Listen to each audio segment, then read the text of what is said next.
and welcome. Welcome, everybody. I'm really excited about this webinar, a little bit nervous, but a little bit excited. We all know that there's a stimulus package out there that really can help save a lot of our businesses. It creates a loan package that we can qualify for, and then we don't have to repay. It's very exciting, and it's also relatively confusing. So we're very fortunate that I am Sarah Cooperman, and I'm the owner of SCW Fitness Education and the founder of Water in Motion. And we are very lucky today that I have my husband here, Alan Roth, who is an expert in the field of the small business administration loans and has been very instrumental in interpreting this new bill. And I'm going to let Alan introduce himself. Sure. Thanks, Sarah. Hi, everyone. I first want to say that the information that's being provided on this webinar is not intended to constitute legal advice. Instead, all the information, content, and materials available on this webinar for general information purposes. I am a partner at the law firm of Winston & Strawn. I'm based in Chicago, and the views expressed through this webinar are mine and not those of my employer, Winston & Strawn, or its related subsidiaries. So with that, I wanted to give everyone sort of an understanding of how the stimulus package has worked about. I've been involved in this legislation since it was first announced out of Senator Rubio's office and then through the Senate, ultimately with the passage by the House of Representatives and signed by the President. If you look at it at its highest level, the stimulus package, as what I'm going to be talking about, is called the Payroll Protection Program. As everyone knows, it's on the news constantly. The package is $2.2 trillion, which is broken down into many parts. The part that I have focused in on has been the payroll protection package, which is intended to help employees, to help employers maintain their employment by their employees to stay on the payroll and to provide them through, hopefully, which will be a short period of time on the for the pandemic that is engulfing our country. And then I'm remiss to say, I'm sorry I didn't say this up front, but I hope everyone on this webinar is healthy and safe. And for those family members that are that have contracted the virus, we wish them a speedy recovery as they fight this virus that's ravaging our country. So with that as a beginning, in 2000, and I got to give you a little context, in 2008, 2009, when the last recession, and many of you, I'm not sure how many, but I'm sure quite a few of you on the line do remember when that recession occurred.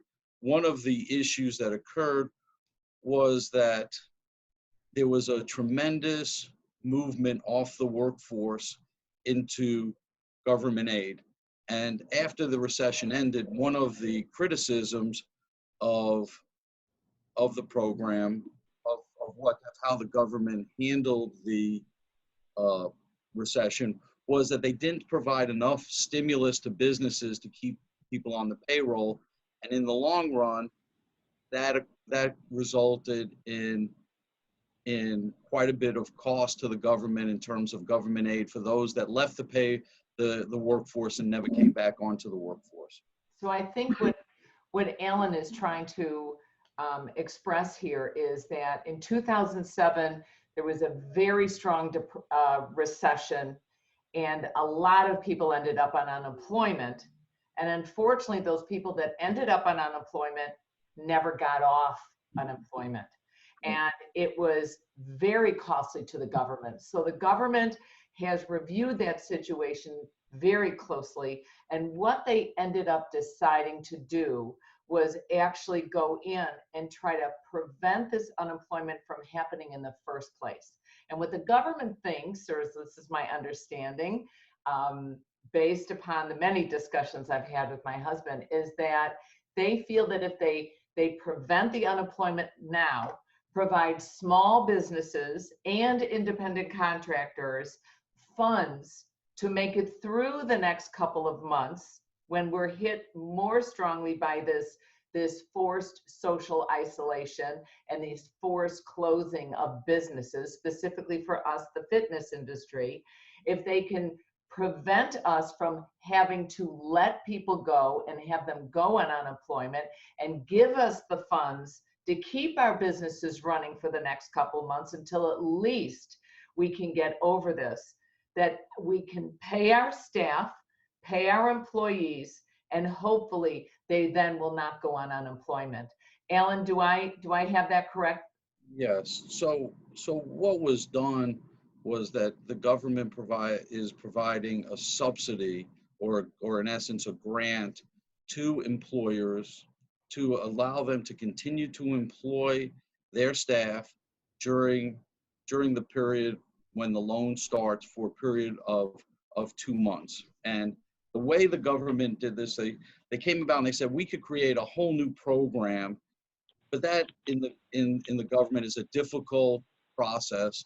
And they decided on, and you probably you probably heard about this in the newspapers or on the news, has been that they selected the 7A program as the vehicle for which they were going to distribute the money. The 7A program, for those of you that have accessed that program for your businesses, are really small are business loans that are provided by banks that are in part guaranteed by the SBA. So the government through the 7A program and those lenders, there are 800 banks around the country that are licensed SBA 7A lenders, and they will be accepting applications and distributing loans to people that apply up to $350 billion allocated to this program. And when the actual application process begins, it's going to be on Friday, right? It opens, Alan, on Friday. There are two things. There are two dates that are there. This Friday will be for small businesses and sole proprietorships can apply. On Friday, April 10th, independent contractors and self-employed individuals can then apply. So it'll be 2 stages. The application for receiving a loan was issued by the Treasury yesterday, and the banks will be accepting those applications on Friday. You know, I recommend that each person go out and contact their local 7A lender and ask them, what information do I need to provide in order to access the loan?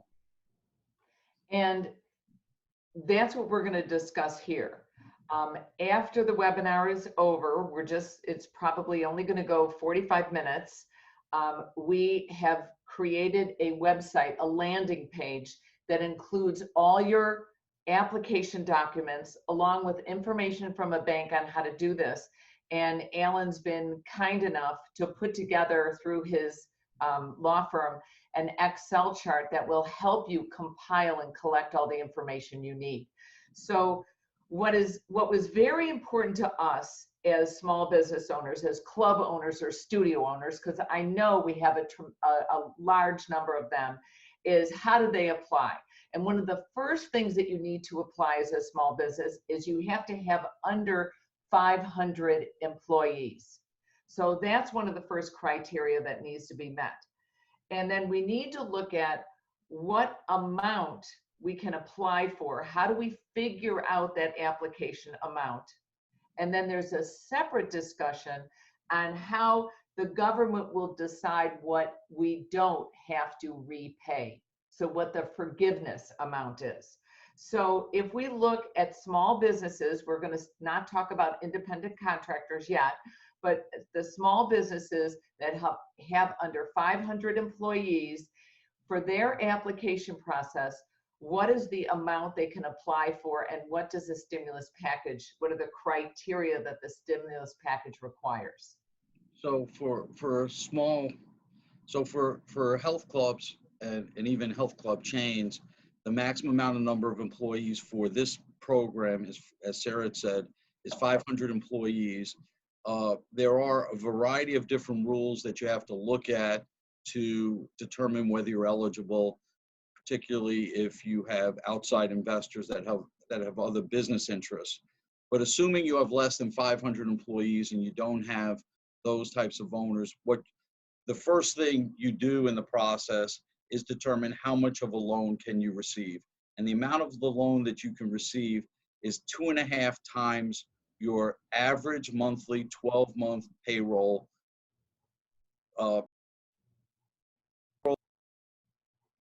12-month payroll is $100,000. You can then multiply that by 2.5, and your loan would be $250,000. So the first thing you need to do. I think you broke up just a little bit, Alan. So what Alan is saying is that you can apply for 2.5 months of your average payroll. So you're going to have to look at the whole year, last year, let's say from January 1 till December 31st, and add it all up and divide it by 12. And then you multiply that by 2.5. So it's an average of 2.5 months. Now, you independent contractors out there, because I'm seeing a lot of questions here, you independent contractors out there, you need to listen carefully, because this is the same application process for you. This is the same amount of application for you. And what Alan also shared with us is that you cannot pay over $100,000 per person. So if somebody in your employ is making $110,000 because they're managing multiple clubs for you, you can only estimate their value at $100,000 that you're paying them for the year. Now, Alan, there's two different things going on.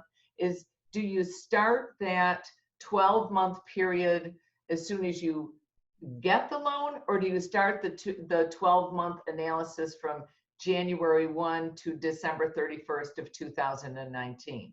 So the application provides that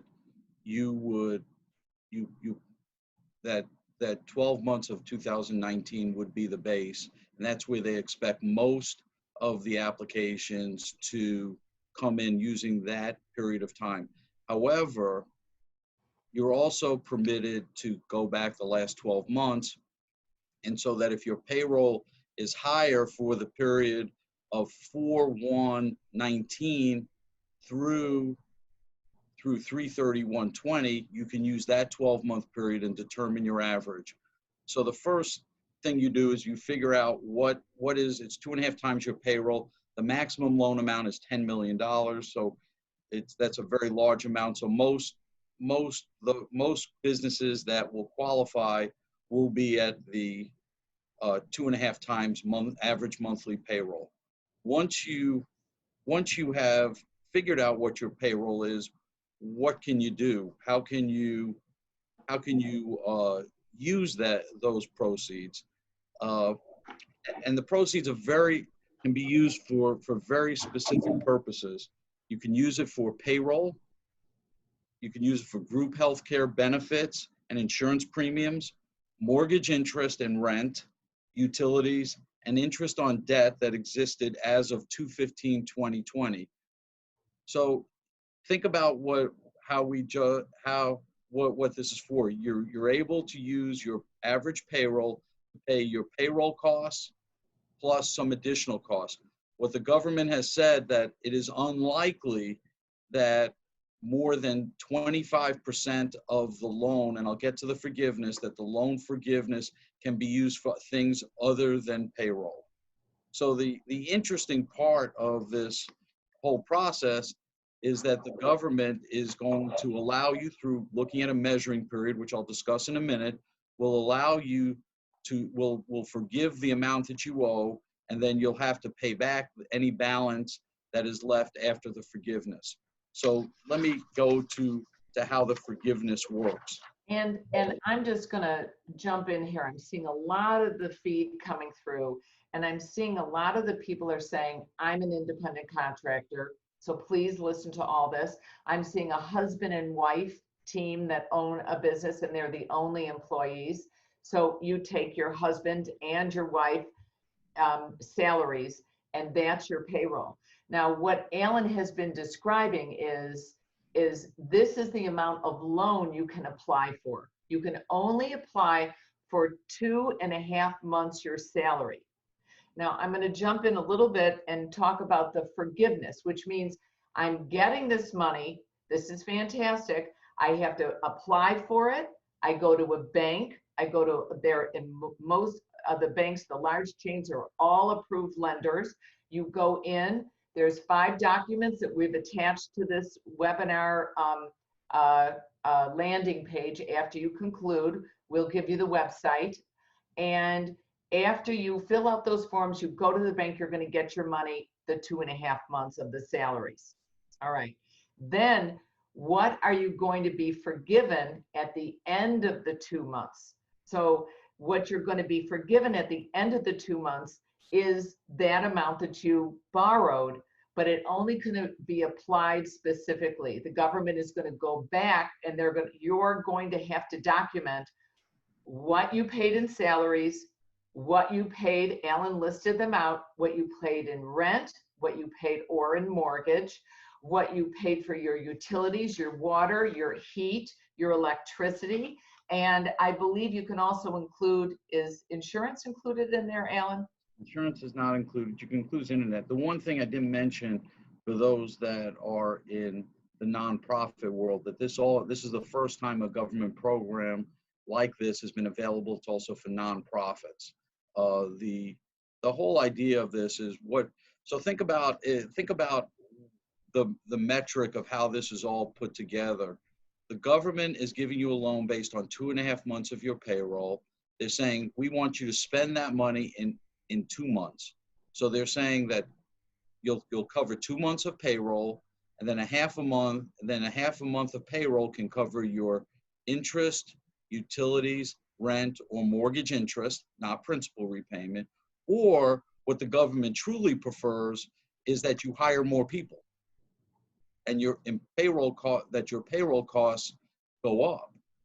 Now there is a sort of give back period, if you will, and that give back is that you will, during that 8-week period, you determine what are the number of your full-time equivalent employees, and then you're comparing those full-time equivalent employees to 2 periods. The first period is 2/15/19 through 6/30/19, or 1/1/20 to 2/29/20, and you take the period that has the lowest number of full-time equivalent employees, and you compare that to the number of full-time equivalent employees that you had during that 8 weeks. And if you had a lower number of employees, you then have to reduce the amount of the forgiveness. So let me give you an example. During the 8-week period when you got the loan, you had 8 full-time employees, but during one of the 2 measuring periods, the lowest period, you had 10 full-time equivalent employees. As a result, your loan forgiveness would be reduced by 20% since your full-time employees reduced by 20%.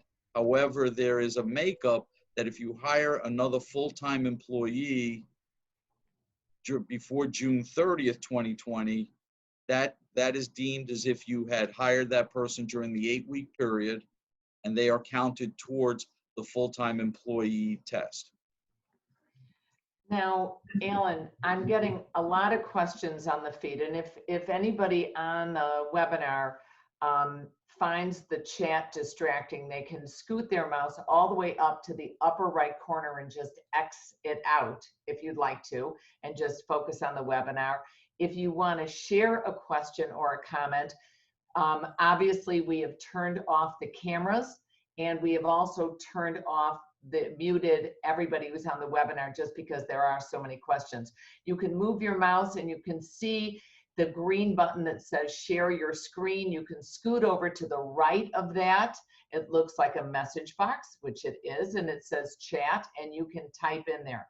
Alan, we're getting a lot of people that are asking about independent contractors. And I know we're talking about what the amount of the loan is, and then we have to compare it to the amount of the forgiveness. But let's put the independent contractor question just aside for one moment. Just to clarify for everybody, I'm going to review this real quickly. Your amount of the loan is equivalent to 2.5 months average salaries over a year. So you just do your average salaries, add it up for employees and independent contractors. Our independent contractors are not included in that amount. It is only employees. And I know that's a little distracting for people, but independent contractors, hang on. There is some hope for you here. So it's employees for 2.5 months. Then when you're looking at what the government is going to forgive, and when Alan says forgiveness, that means you don't have to pay this amount back. But what the government wants you to do is it wants you to retain the same number of employees you had and pay them, hopefully, the same amount as you paid them in the previous year on average. And it gives you the reason that you could calculate the amount by 2.5 months is, and then you only get the loan for 2 months, is you've got an extra half a month there of salaries. That's what you apply for your rent and your utilities. And they really do not want you to fire people. So if your owner, because I know there's instructors and there's trainers on here who are employees, if your owner fires somebody who is an employee, but they've already gotten the amount of loan for that, the government's not going to forgive that, because the government is encouraging every small business owner, every owner, to retain all their employees. And now they're also looking at, okay, maybe your rent or your mortgage or your utilities are absolutely huge and you had to let a few people go to meet that loan. You need to keep 75% of that loan. 75% of that money must be delegated directly to payroll. The other 25% you can apply towards your rent and your utilities, but 75% has to be for payroll.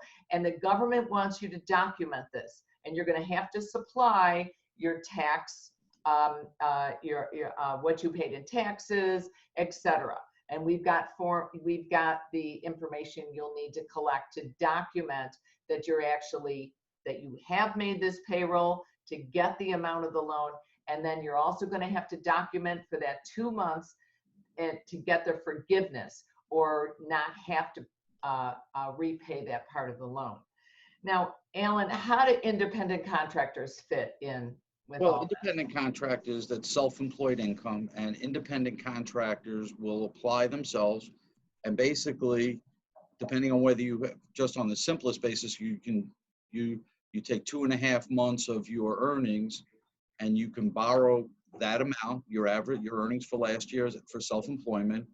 You can borrow that, and that will be, and then you will receive that loan. You'll have to show that you sort of repaid yourself. It's kind of a fiction, and then the balance, the balance is really going to be forgiven. It's an interesting concept of how they've put it together. We haven't gotten the details for individuals. I think they're still working those out. This is really geared towards the employers that have a large number of, or have numbers of employees that are on their payroll and are not geared towards, because independent contractors can apply themselves, and there are some other stimulus programs, I believe, that are out there that are geared more towards the individuals. But you should get the forms, fill them out, go to your bank, and they will help you determine how much of a loan you can get. And that loan will, as I said, if you use it for your payroll or use it for your self-employment income, it'll be forgiven. The amount that's not forgiven will be paid back in a 2-year note at a 0.5% interest. And what that means is, as a business owner, if for some reason you've let a lot of people go during that 2-month period, and you end up not having spent enough money on payroll, because you got to get that 75% in there, not spending enough money on payroll, and you've actually used less of the money on the payroll, you are going to have to pay that money back. But the beauty of this is initially they had written that you have 10 years to pay it back, and it was at a 4% interest. But what they've done, I guess, is 2 years at 0.5%. 0.5%. 0.5%. So it's like money you can use. Yes, you have to pay it back, but it's very minimal. I'm getting questions also about LLCs. Are they eligible for this loan? Now, LLCs are eligible, all businesses. You'll just have to, so what we've been advising for those that have a corporation or have an LLC, put together, get your last 3 years tax returns, get your balance sheet and P&L statements and financial statements for 2019 and up to date 2020, and put that and get your payroll, put that all together, along with whatever lease you have or your mortgage documents if you're covering interest, and have that all put together so that you can supply that quickly to your lender and they can quickly process the loan. Now, the interesting part about, one second, the interesting part of the process is that if you are applying for less than $1 million, then the government is supposed to process this loan in 36 hours. So meaning when you put it in 36 hours, you should have that money back it should have that money deposited into your account for use, which is quite extraordinary for the government. Now we'll see whether they're able to pull that off, but they're really trying to get that money out quickly, and that's the purpose of this part of the legislation. There are other parts that provide. Usually it'll take weeks to get a loan approved and with all the paperwork, but they're going to put the money in very quickly. I had people asking about interest and about unemployment, and also about part-time. So are part-time employees covered by this? Are they included in your payroll? Remember, there are two concepts going on. You're determining your loan by your payroll. Your payroll includes part-time employees. The amount that you spend for payroll during that 8-week test period that we talked about, that includes part-time employees. However, in determining the amount that may reduce the forgiveness amount, you're comparing full-time equivalents for the 8-week period to full-time equivalents during the 2 test periods. The 2 test periods being 2/15/19 through 6/30/19, or 1/1/20 through 2/29/20. And again, up to you to pick which period has the lowest number of full-time equivalents so that you'll have a minimal amount of forgiveness reduced. Okay, I'm going to ask you to explain that one more time. So you're saying that part-time employees are counted or they're not counted? Well, part-time employees that are W-2 employees are counted in your payroll costs. All wages, tips, commissions, health insurance benefits, it's a wide list of expenses are covered. And then those same expenses can be used as they're called payroll costs, can be used during that 8-week period. And then at the end of the 8-week period, you're going to compare how much you spent to how much of your loan, and that'll determine the amount of the forgiveness, subject to your determination of full-time equivalent employees. There is also one other item on the forgiveness, is that if you rehire your employees or have your employees and you reduce those, and those employees make less than $100,000, if you reduce their compensation by more than 25%, that 25% reduction will reduce your forgiveness dollar for dollar. What this is intended to do is trying to maintain salary levels to the best you can, but don't reduce salaries below 25% of what the employees made prior to the pandemic occurring. And I also just saw a question. Somebody said, what What if somebody is a 1099 employee? And I think we need to clarify 1099 is an independent contractor. Even if they're coming regularly, if you're paying them as a 1099, they're an independent contractor. You don't count them in that payroll amount. Alan, in the And the payroll reason amount, and the reason why is because the 1099 employee can independently apply for a loan based upon their 1099 income. so our independent contractors, our independent instructors, our independent personal trainers, they can apply themselves as an independent contractor. And so they utilize the same forms as a small business, and they can also get their salaries covered for the 2-month period. And the salary, you mentioned that insurance. Is insurance covered within that estimation of salaries or that calculation of the salary? Yes, it includes any insurance benefits that you may be paying your employees. I just want to, I'm going to say one thing that I've been involved in this process in negotiating and talking to members of the Senate staff, Marco Rubio staff, various lobbyists on this. I spoke today, there's another stimulus bill being prepared through the House, and there is a strong lobby moving forward to bring the relief to the fitness industry, and more so than it's being done in this. Because as you can tell from the discussion and the questions, fitting the fitness industry in this recovery and the way it's been presented is kind of like putting a round peg into a square hole. It's not how you operate your businesses. You have independent contractors.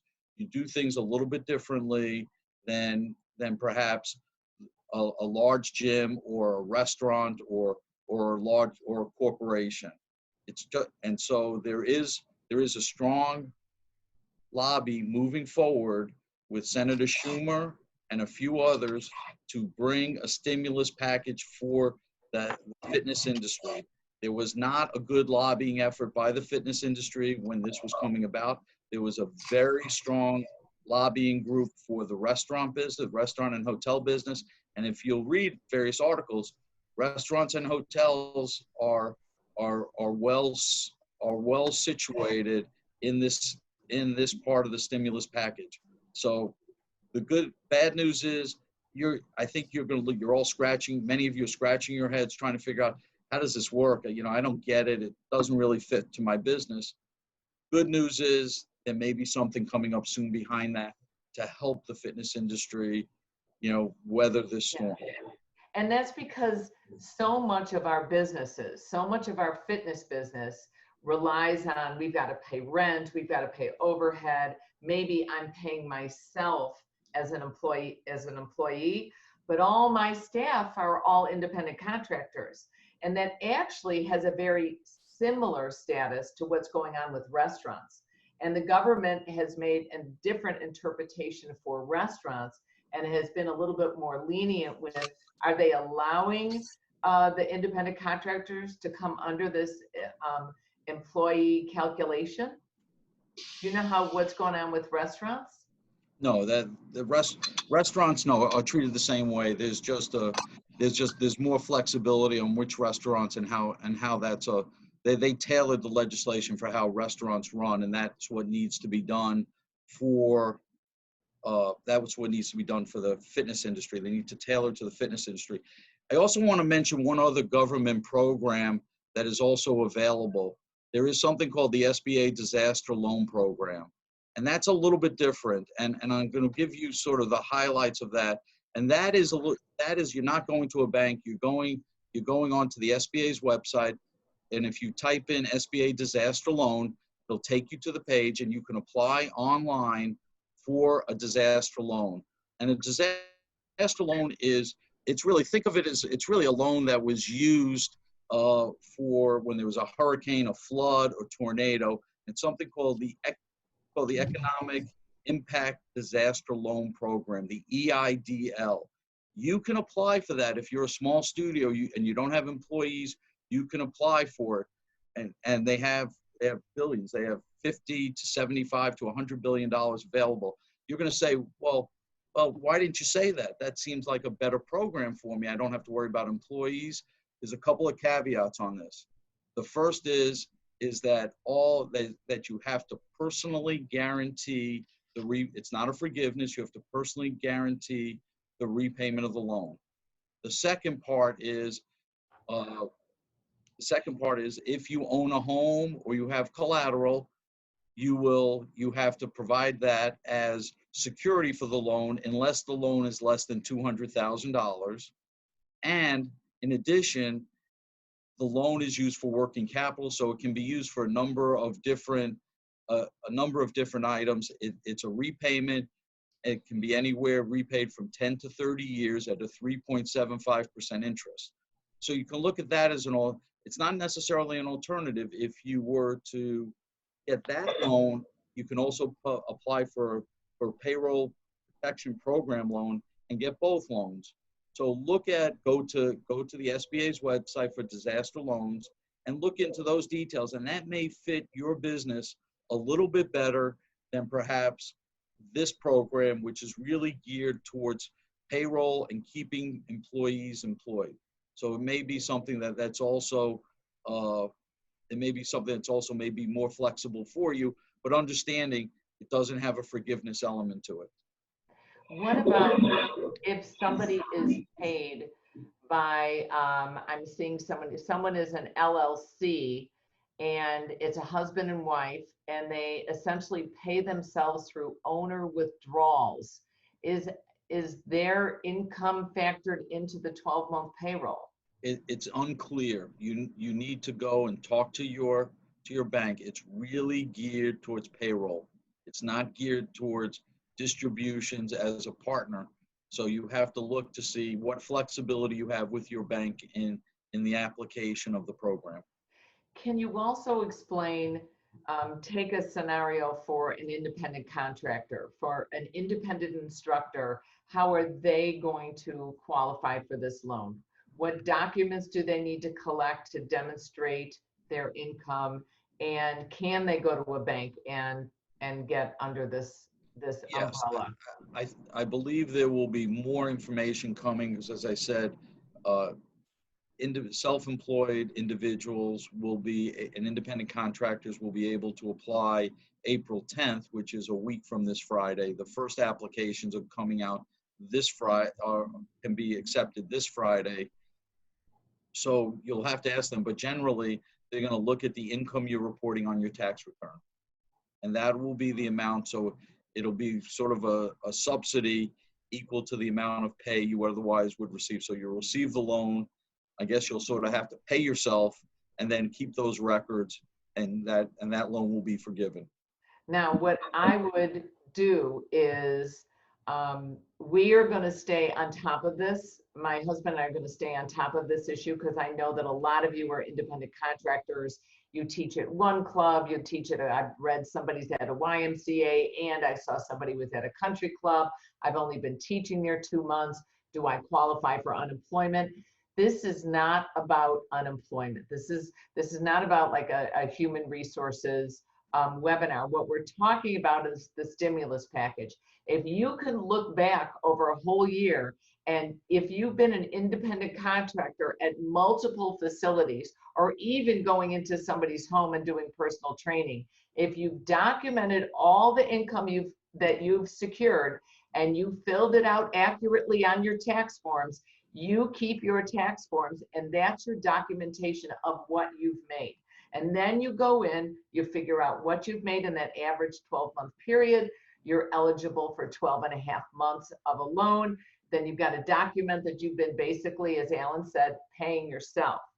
Now, what we will do is, this is of absolute great interest to the fitness industry.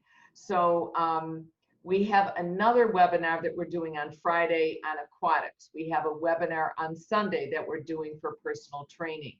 And the following Tuesday, we'll shift it to Wednesday, because again, that will be 2 days before independent contractors are eligible. And we'll do another webinar, because within the span of a week, the interpretation of the law is changing rapidly, right? Alan? Like they just, The rules are, the government passed a $2.2 trillion economic package in 6 days.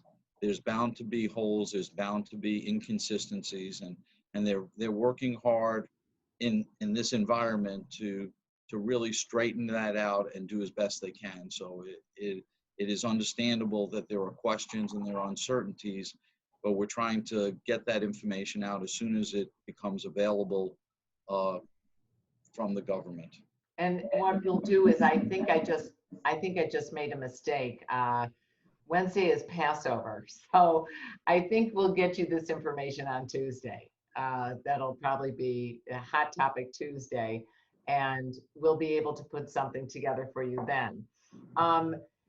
So one woman just says, I'm employed by 3 clubs, a park and a rec center, and an independent contractor for 3 locations. Will this all meld together? It's yes, it all puts together. If you're teaching for Lifetime here, and you're teaching for 24-hour over there, and you're teaching, for your park and rec and the local Y, and you teach like 6 classes a week, 2 or 1 at each different facility, you're going to have to document it through what you pay in taxes. That's the only legal documentation that the banks can cover. Somebody asked, do we pay interest? Are they going to pay interest on this loan? Now, the whole idea of forgiveness is that you're paying absolutely no interest on the money that's forgiven. And I'm going to go back and review it because I'm seeing a lot of people have jumped on late. When you apply for the loan, you're going to look at 2.5 months of your payroll. You can't include anybody in your payroll. You can include the people in the payroll if they make over $100,000, but you can't count that extra 40,000 or 10,000 if they're paid 110 or 140 or 150. You can only count the amount that's $100,000 or less, and that's 2.5 months worth. But then what's going to be forgiven when you use it during the 2 months that the government is giving us to use this money is you've collected 2.5 months of salaries, but you're only going to be paying 2 months of salaries, and that extra half a month you can pay for rent or mortgage, you can pay for utilities. I'm simplifying this. 75% of that forgiveness has to go to payroll for employees. Independent contractors are not included in that. And it has to go to employees because what the government wants to do is keep people employed, keep money coming in, keep our businesses going. And what Alan also stated, which is so important, is that the government's goal is really to keep our money flowing so people are buying things and keeps our businesses alive. Independent contractors, personal trainers, group fitness instructors. If you're an independent contractor, which means you pay your own taxes, taxes aren't being taken out of your checks, you can go and apply for this stimulus package, this loan on your own. And you guys, you can go out to the banks. All the banks have these forms. I'm real quickly going to ask my staff if they wouldn't mind to type in the link of where we have some of the documents Alan's been so generous to supply. And one thing just to understand, and some of the questions coming around are, what if my staff is on unemployment? The whole idea of this program is to figure out a loan amount based upon your past payroll, and then say to you as a business owner, if you're going to get this loan, it is to be used to pay your employees, whether they want unemployment or not, bring them off unemployment. And then to the extent that you do that, we will forgive that amount. What happens if you don't forgive that amount? What happens if it's not forgiven? You don't spend it. What happens is you still have to use that amount. You can only use that loan for payroll, interest on a rent, mortgage interest if you own your own place, utilities, and interest on indebtedness.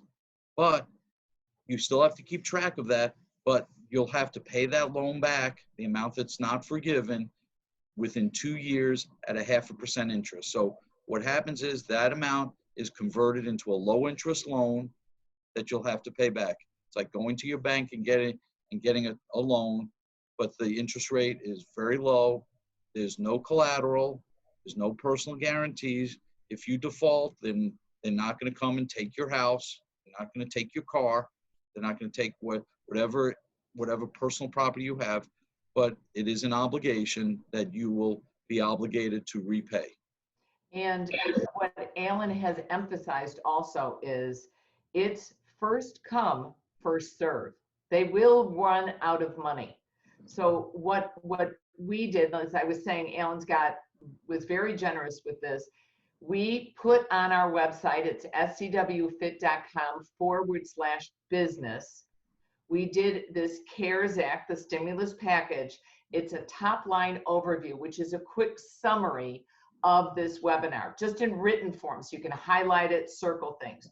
We also put a borrower fact sheet. So that's for you as business owners or independent contractors to review, which goes over the 75%, goes over the $100,000, etc. So it's all summarized. You can take it with you. Few pages, it's just in 2.5 pages. We also put CARES borrower paycheck protection program information. That's just something that your banks have to look at. And then a lender's fact sheet that again is also for the banks. But there's a CARES procedure and minimum loan requirements. So there's listed each requirement that you have to meet to get this loan. That's a small, short piece of paper. The thing that I really liked, because honestly, SCW is going to be applying for this loan as well, is an Excel chart calculation for loan eligibility and forgiveness. So it'll tell you what you're eligible for, the amount you're eligible for, and what the forgiveness is. We have been mandated by the government, by legal ordinance in, let's take Florida, that the health clubs in Florida are legally closed until May 8th. We can't go in and work. We can't open our doors. This is the type of loan that's for us. And then also, I went to my bank and I actually asked my banker, what are the guidelines? And he sent me a sheet of paper and I uploaded that for you as well. So you're actually going to get 7 documents that you guys can download and go through and get your applications ready. It is first come, first serve, and we really want to make sure that you're covered because we care about the fitness industry. SCW has been hit very hard. We're an event business for fitness professionals. California Mania canceled. We had to give refunds and credits and transfers everywhere. Florida Mania, we're hoping will go on as planned. We are guaranteeing refunds. So if you decide to register, if for any reason it doesn't come off, you guys are going to get 100% refunds. It's very difficult times for all of us. And our heart goes out to all those people who themselves have the coronavirus or family members or friends. This is a very difficult time in our world history. This is a global pandemic, but it's affecting our industry and the government is trying to help us. So please, I want you to download those 7 documents. I want you to read them. The application process for businesses with employees is this Friday, is 2 days from today. And then for independent contractors, you guys, you personal trainers, you group fitness instructors out there, you can apply, I believe it's April 10th, right, Alan? Friday. So get these documents ready, get your tax forms ready so you have documentation of your payrolls or what you're receiving as an independent contractor from your various facilities. And I think, if I'm correct, we've gone a little bit over in our webinar time. We had approximately 1,200 people register for this webinar. We had about 600 show up. We are recording this webinar for you so that you can go back and review it at your leisure, download your documents, follow along, because this is confusing. This is not, I'm a lawyer, but I'm currently not licensed. I own a business. Alan's been practicing in the SBA, the Small Business Administration area, for over 30 years now, even though looks terribly young and attractive.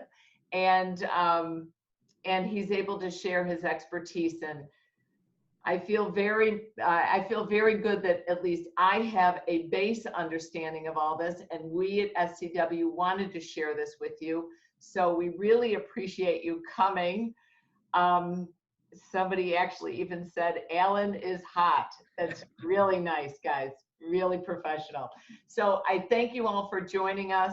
Alan, thank you for joining us. I want to thank Sean Sunnigan, our creative director. We couldn't have put this together without him. Adam Budakovali, he's been amazing as monitoring this webinar so that everybody unfortunately is silenced and invisible so that we could keep our bandwidth.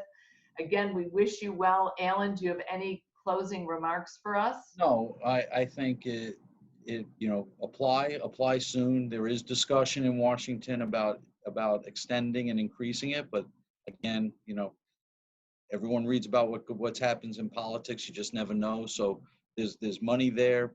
Apply soon, and then hopefully it helps everyone to make it through this unprecedented time period. So thank you very much, everyone. Hopefully we'll see you at our next webinar, which is Friday on aquatics. Sunday is on personal training. We have 12 different live streaming certifications that are available to you. You can go to, I'll ask Sean or Adam to please type this in. It's scwfit.com/online. You can get to everything from /online. You could also go directly to our certifications at /live stream. So thank you all, and be healthy, stay safe, work out in your homes. Don't breathe or touch anybody.